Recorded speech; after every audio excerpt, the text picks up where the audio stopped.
तो फ्रेंड्स ये हमारा सेकंड लेक्चर है, ठीक है। पहले लेक्चर में हमने पूरी तरह से जो हिस्टोरिकल बैकग्राउंड था उसको थॉरली से स्टडी किया। तो क्विक रिवीजन कर लेते हैं ना, जो इंपॉर्टेंट क्वेश्चन एग्जाम में किस हिसाब से बनते हैं, क्योंकि देना तो हमें एग्जाम ही है, तो हमें पता होना चाहिए कि जो क्वेश्चन की फॉर्मुलेशन है वो किस हिसाब से हो सकती है, ठीक है।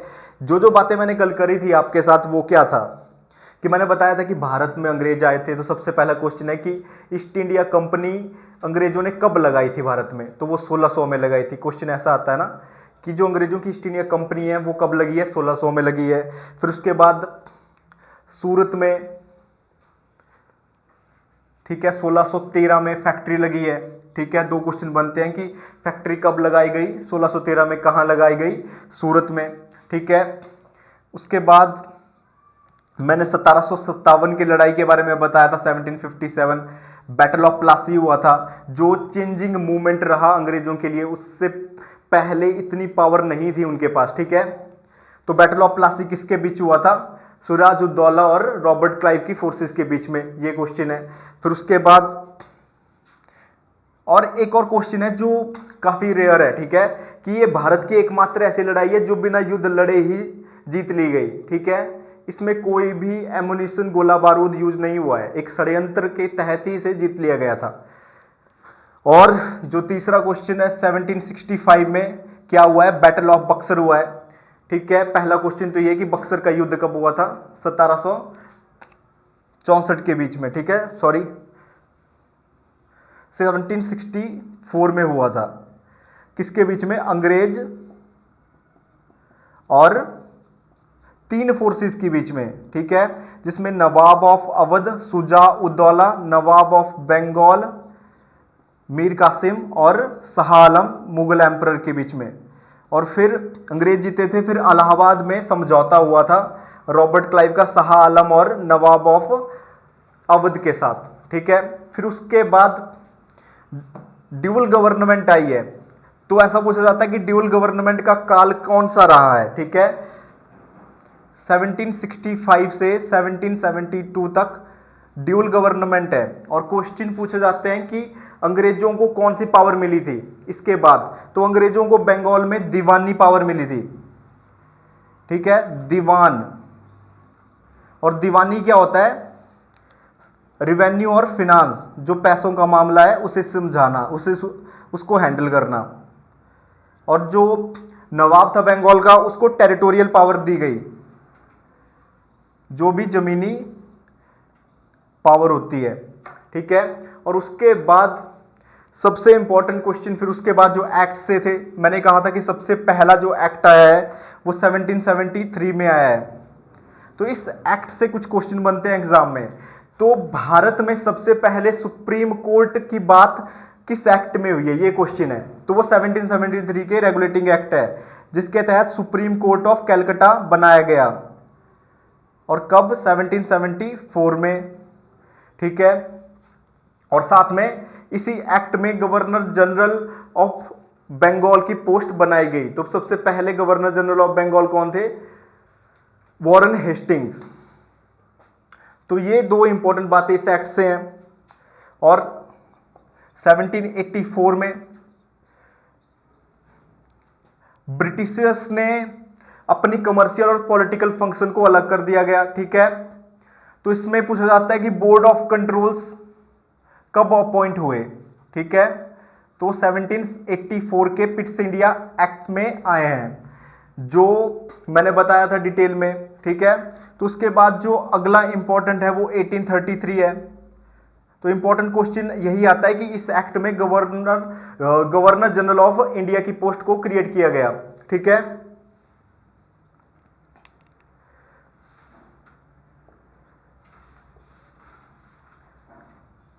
और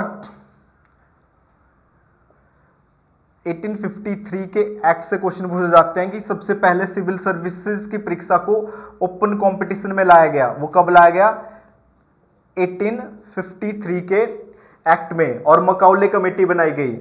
मकाउले कमेटी कब बनाई गई, तो ऐसा पूछा जाता है 1854 में। उन्होंने क्या दिया था कि सिविल सर्विसेज की परीक्षा को किस तरीके से ओपन कंपटीशन हम कर सकते हैं, तो उसके बारे में डिटेल जानकारी उन्होंने दी थी वहां पे। फिर important question, independence of Bharat की पहली स्वतंत्रता की लड़ाई 1857 में हुई है। मंगल पांडे ने पहली गोली चलाई है। सितंबर 1857 में वो खत्म हो गई है। ठीक है। और उसके बाद गवर्नमेंट ऑफ इंडिया एक्ट कब आया है? वो 1858 में आया है। और इसमें इंपॉर्टेंट क्वेश्चन ये है कि जो कोर्ट ऑफ डायरेक्टर 1773 और बोर्ड ऑफ कंट्रोल 1784 के एक्ट में आए थे, इनको हटा दिया गया और पोस्ट सेक्रेटरी ऑफ स्टेट की क्रिएट करी गई। ठीक है। तो ये कुछ इंपॉर्टेंट पॉइंट्स हैं। और इसमें वाइसररी ऑफ इंडिया की पोस्ट को भी क्रिएट किया गया और पहले वाइसररी ऑफ इंडिया लॉर्ड कैनिंग रहे हैं।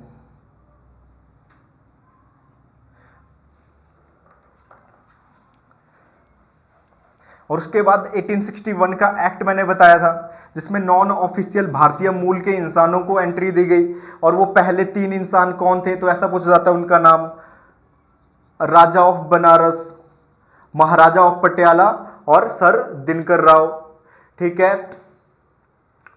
और 1892 का एक्ट है कि पावर दी गई क्या? बजट डिस्कस करने की। तो ऐसा पूछा जाता है किस चीज की पावर दी गई डिस्कस करने की? तो वो है बजट को डिस्कस करने की। और सबसे ज्यादा क्वेश्चन 1909 के एक्ट से आते हैं। तो ऐसा पूछा जाता है कि मुस्लिम को सेपरेट इलेक्टोरेट कब दिए गए? तो दिए गए 1909 में। उसी वजह से लॉर्ड मिंटो को क्या कहा जाता है? लॉर्ड मिंटो को कहा जाता है फादर ऑफ कॉमनल इलेक्टोरेट्स। ठीक है। और एक और इंपॉर्टेंट क्वेश्चन यहां से पूछा जाता है कि एक भारतीय मूल को ऑफिशियल एंट्री देते हैं ये, जो शायद मैंने कल डिस्कस नहीं किया था, भूल गया था। ठीक है। SP Sinha as a law member रखे गए वाइसररी के साथ। तो ऐसा पूछा जाता है कि वो सबसे पहला भारतीय कौन था जो वाइसररी के साथ काम किया है? तो वो है सत्येंद्र प्रसाद सिन्हा। ठीक है। तो अब हम अपनी आगे की स्टडी स्टार्ट करेंगे 1919 के एक्ट से।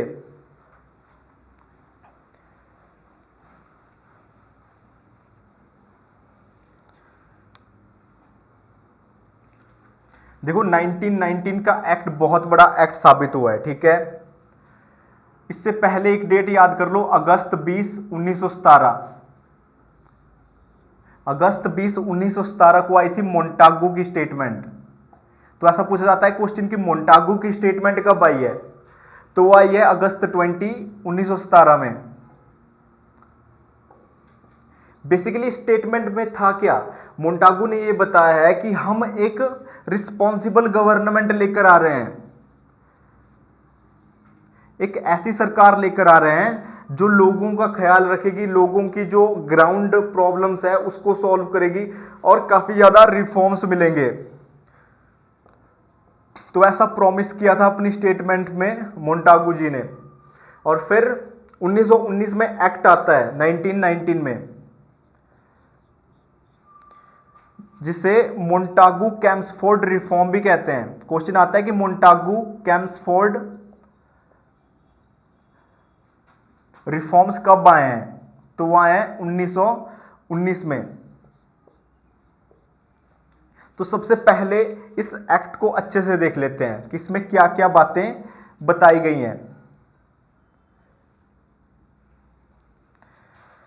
देखो यहां पे भी डायआर्की लेके आई। ठीक है। तो क्वेश्चन ये बनता है कि किस एक्ट में एक तरह की ड्यूल गवर्नमेंट को लाया गया, जिसने 2 सब्जेक्ट्स को, जिसमें जो सब्जेक्ट्स की पावर है वो विभाजित कर दी। जैसे कि इसमें 2 सब्जेक्ट रखे गए, रिजर्व्ड सब्जेक्ट्स और ट्रांसफर्ड सब्जेक्ट। देखो मामला क्या था ये कि जो ड्यूल गवर्नमेंट की तरह है, पावर को विभाजित कर दिया, एक रिजर्व्ड एक ट्रांसफर्ड। जो रिजर्व्ड था उसमें क्या रखा गया? जो रिवेन्यू पावर है, फिनांस है, मिलिट्री है, जो इंपॉर्टेंट पावर्स होती हैं जिनसे अधिकतर एक देश को गवर्न करने की मैक्सिमम पावर होती है, ठीक है, तो वो रखा गया रिजर्व्ड सब्जेक्ट में। और उसमें जो गवर्नर था वो रिस्पॉन्सिबल नहीं था, मतलब जवाबदेह नहीं है जनता को। वो किसी भी रूप में किसी भी हालात में हेराफेरी कर सकता है इन सब्जेक्ट्स में। और जो ट्रांसफर्ड सब्जेक्ट्स हैं वो हैं एग्रीकल्चर, ठीक है, जैसे हॉस्पिटल, सैनिटेशन। और इसमें जो गवर्नर है वो रिस्पॉन्सिबल है, ठीक है, बस इतना सा फर्क है। इसमें जवाबदेह है गवर्नर जनता को, ठीक है। और इसी एक्ट में ये प्रोविजन था कि एक सेंट्रल पब्लिक सर्विस कमीशन होनी चाहिए, ठीक है, जो अपॉइंटमेंट देखे सिविल सर्वेंट्स की, जो परीक्षा करवाए, ठीक है, वही पेपर सेट करे और वही सारा कार्य प्रणाली संभाले इनकी। तो जो यूपीएससी बना है आजकल का यूनियन पब्लिक सर्विस कमीशन, वो इसी एक्ट की देन है, 1919 के एक्ट की, ठीक है। और वो कब बना था? 1926 में। तो ऐसा क्वेश्चन भी आता है कि यूपीएससी कब बना था? 1926 में। और किस एक्ट में ये प्रोविजन था कि ये ऐसी कोई कमीशन होनी चाहिए? तो वो है 1919 का एक्ट। तो 2-3 क्वेश्चन तो इससे ही बन गए। और साथ में इसी एक्ट से एक और क्वेश्चन ये भी आता है कि जो बाइकामेरिलिज्म है, बाइकामेरिलिज्म क्या होता है? 2 हाउसेज होते हैं ना, अपर हाउस और लोअर हाउस, लोकसभा और राज्यसभा। ये वाला कॉन्सेप्ट कब आया? तो वो भी 1919 के एक्ट में ही आया है, ठीक है। तो ऐसा पूछा जाए कि बाइकामेरिलिज्म किस एक्ट में दिया गया है या कब आया है? तो 1919 के एक्ट में आया है ये, ठीक है। और एक इंपॉर्टेंट बातें इससे ये है कि इस एक्ट में ये भी लिखा था कि जब इस एक्ट के 10 साल हो जाएंगे, ठीक है, तो एक रिव्यू कमेटी बिठाई जाएगी जो ये रिव्यू देगा अपना कि इन 10 वर्षों में जो भारत में कितने बदलाव आए हैं, कितने चेंज आए हैं, इन सब को सेट करके, ठीक है। तो उसी के चलते साइमन कमीशन बिठाई गई थी, पर वो 2 साल पहले ही बिठा दी गई, नवंबर 1927 में। साइमन कमीशन से ये क्वेश्चन आता है कि साइमन कमीशन कब आई थी भारत में? तो वो 1927 में आई थी। ऐसा भी आता है क्यों आई थी? क्योंकि 1919 के एक्ट में लिखा था कि ऐसी कोई कमीशन होनी चाहिए जो रिव्यू करेगी और अपनी recommendation government of British government को देगी। तो इन्होंने क्या रेकमेंड किया था? ये भी आता है कि जो साइमन कमीशन थी, इन्होंने ये रेकमेंड किया था जो डायरार्की है, जो रिजर्व्ड और ट्रांसफर्ड सब्जेक्ट रखे हैं, इसको डिलीट कर देना चाहिए, ये नहीं होने चाहिए, ठीक है। और इसी एक्ट में एक और इंपॉर्टेंट बात यह भी है कि जो कॉमनल इलेक्टोरेट्स हैं उसको बढ़ा दिया गया था।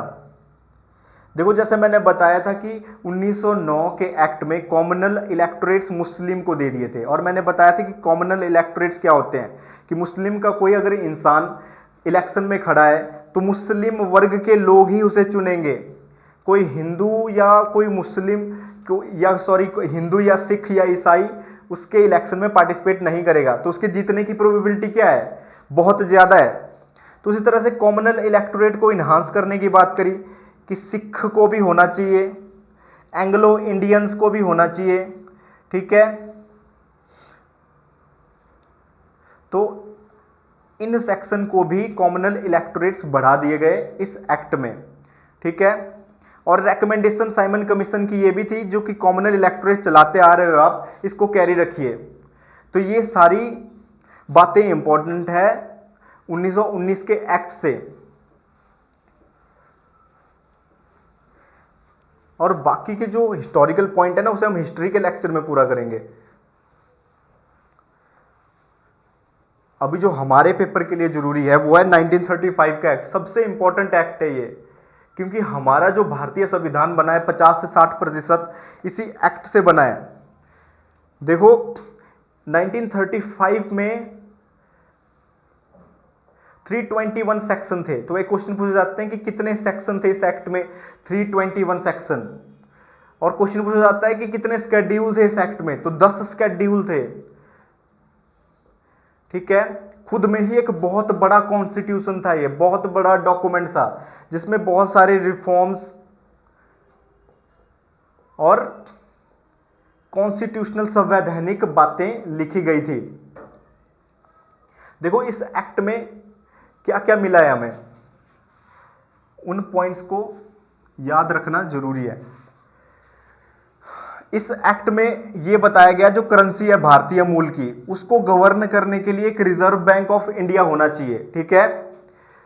इसी एक्ट में यह बताया गया था, ठीक है, कि एक आरबीआई होना चाहिए जो गवर्न करेगा करेंसी को, ठीक है।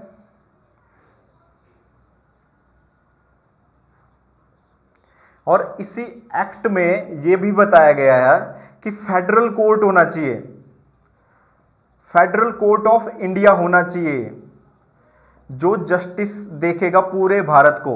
और यही फेडरल कोर्ट फिर 1937 में बनाया गया, ठीक है। और इसी एक्ट में यह भी बताया है, जिस तरीके से यूनियन पब्लिक सर्विस कमीशन 1919 के एक्ट में आई, तो इन्होंने बताया कि जो स्टेट्स हैं, प्रिंसली स्टेट्स हैं, तो वहां के लिए भी स्टेट पब्लिक सर्विस कमीशन होनी चाहिए, स्टेट पब्लिक सर्विस कमीशन। और जो 2 स्टेट्स या 3 स्टेट मर्ज है तो उनके लिए ज्वाइंट पब्लिक सर्विस कमीशन होनी चाहिए, ठीक है। तो स्टेट पब्लिक सर्विस कमीशन 1935 के एक्ट में आया है, ठीक है।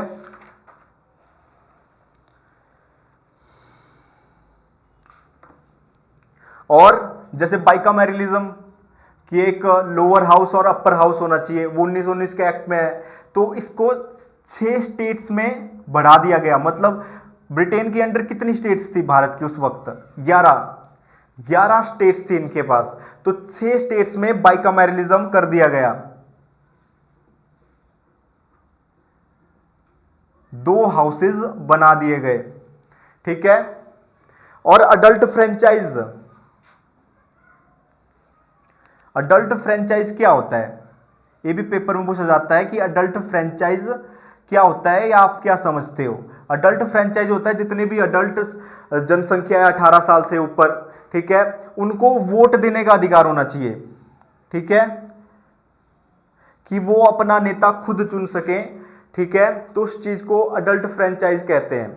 तो अडल्ट फ्रेंचाइज को 10% कर दिया गया, मतलब जितनी भी पॉपुलेशन है भारत की,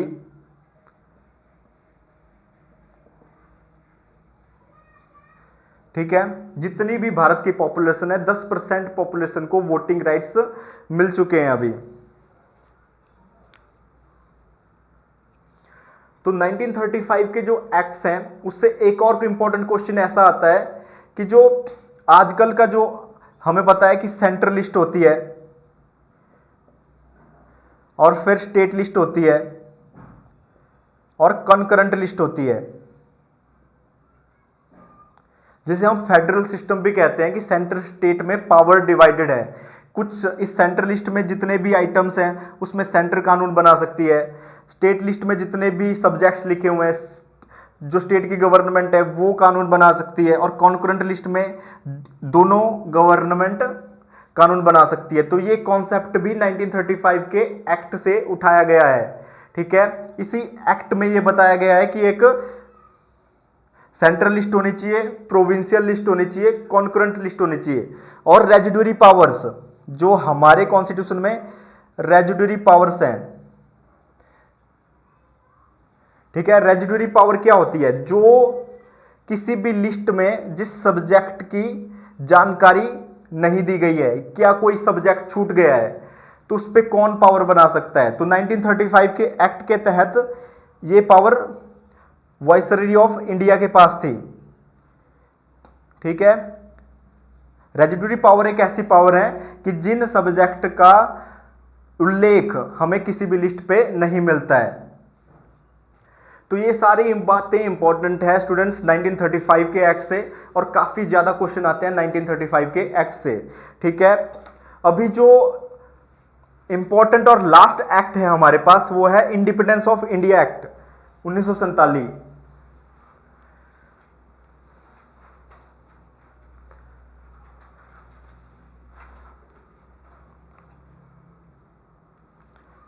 देखो हम सबको पता है कि भारत आजाद 15 अगस्त 1947 में हुआ है, ठीक है।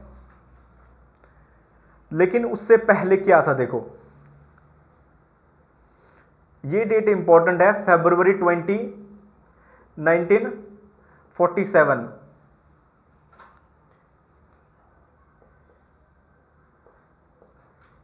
क्लेंटी की स्टेटमेंट आती है इससे, यहां से, ठीक है। क्लीमेंट एटली की स्टेटमेंट आती है।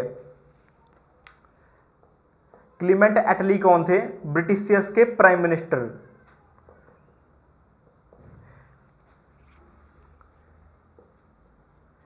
देखो जो क्लीमेंट एटली जी हैं, फरवरी 20 1947, तो सबसे पहला क्वेश्चन यही आता है कि जो क्लीमेंट एटली ने स्टेटमेंट दी है वो कब दी है भारत को आजाद करने की, तो उसका तारीख पूछी जाती है एग्जाम में, तो वह फरवरी 20 1947।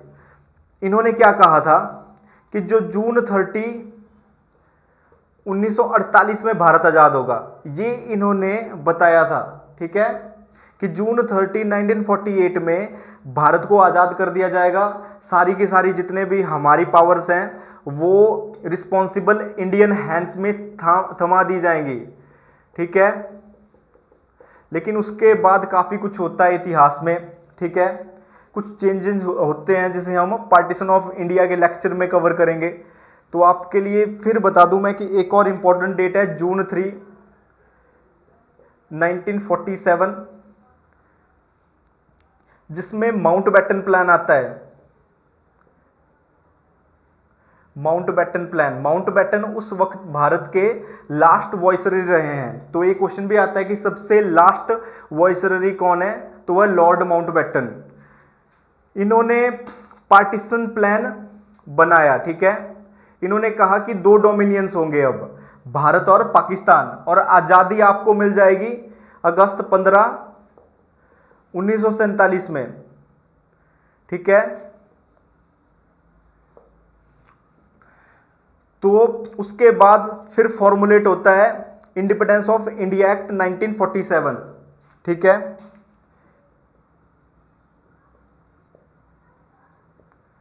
इंडिपेंडेंस ऑफ इंडिया एक्ट 1947, जिसमें क्या लिखता है कि पहले जितने भी कानून बने हैं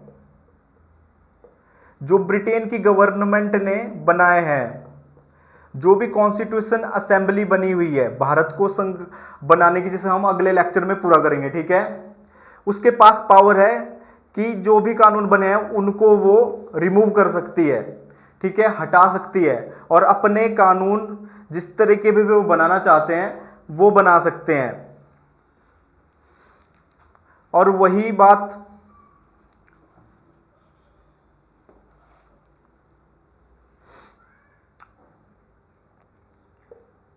ठीक है, तो इससे रिलेटेड इतनी ही इंपॉर्टेंट बातें हैं। फिर फ्री कैबिनेट जो भारत की बनती है अगस्त 15 1947 में हमें आजादी मिलती है, ठीक है। हम सबको पता है पाकिस्तान अपने आप को अगस्त 14 को ही डिक्लेयर कर देता है 1947 में। तो अपनी अपनी गवर्नमेंट बनाई जाती है, ठीक है। जो 1947 की जो पहली कैबिनेट है ना, तो उसके जो सबको पता है कि पहले जो प्राइम मिनिस्टर है वो जवाहरलाल नेहरू जी हैं।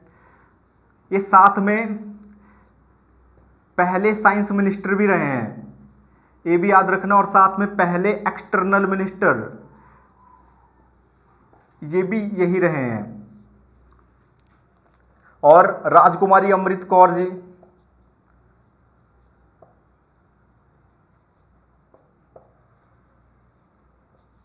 ये भारत की पहली हेल्थ मिनिस्टर रही है।